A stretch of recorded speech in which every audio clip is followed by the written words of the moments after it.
Hey, I'm James at JBS, and I wanted to show you a little bit about gearing, so maybe some of you can understand a little better and see from a dead stop what it takes to gain gearing.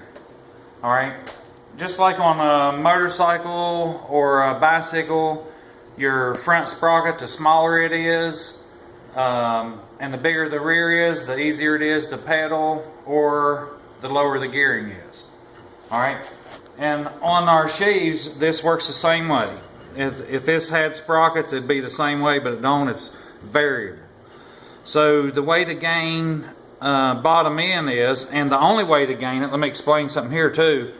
When this sheave is in the farthest open spot and the belt's in the lowest point, that is the lowest gear. There's no spring change or weight adjustment that you can do to change the gearing on a takeoff.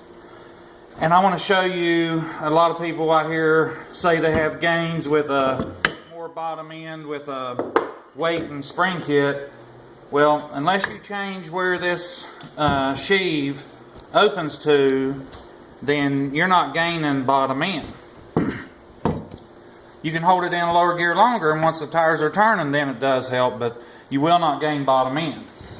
And I have some weights here, and I'm sure a lot of you know whose weights these are, and and I'm going to show you the difference in a lot of, I see people posting they got more bottom end when they got it. Well, they didn't get more bottom end, they actually got less. And I'm going to show you right here and prove it. It's easy to prove. Where these weights sit in this sheave, the weights, I got two of his in there now, right there and right there. And where this sheave stops is the bottom end.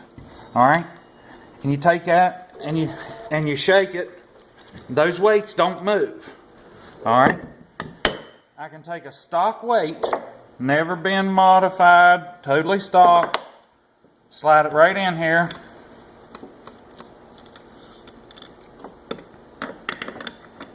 And this is a good way to show it right here, because this is the only way you gain and the only way you lose. Some people will understand it and some people will just fight it. Alright, now if I take this sheave, hold it against John's weights, the stock weight has play. So John's weights is holding it in a higher gear than the stock weights. And everybody says they got more bottom end. No, you got less bottom end as far as gearing. It helps after the wheels are turning, but you actually got less gearing than you had with a stock weight. And then you can see there's a little bit of room there, and then I'll add one of our modified ones over here.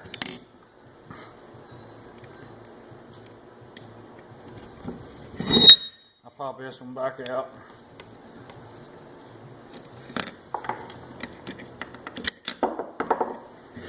Take up the slack air on both John's weights. Both John's weights are hitting now, and that's where the sheaves stop. And then there is where my weight stops it. But the important part is how to keep belt tension and gain ratio. That's what's the best and most important part. And we spent lots of hours figuring out what made it work. And I hope a lot of you guys can see that, you know, when I can take that weight, I can take John's out here.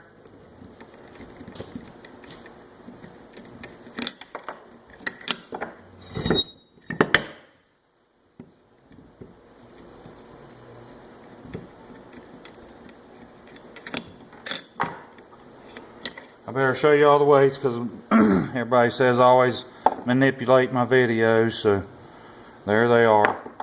Then you take this, pull it back to the lowest location again. There's my weight in there, don't have no slack.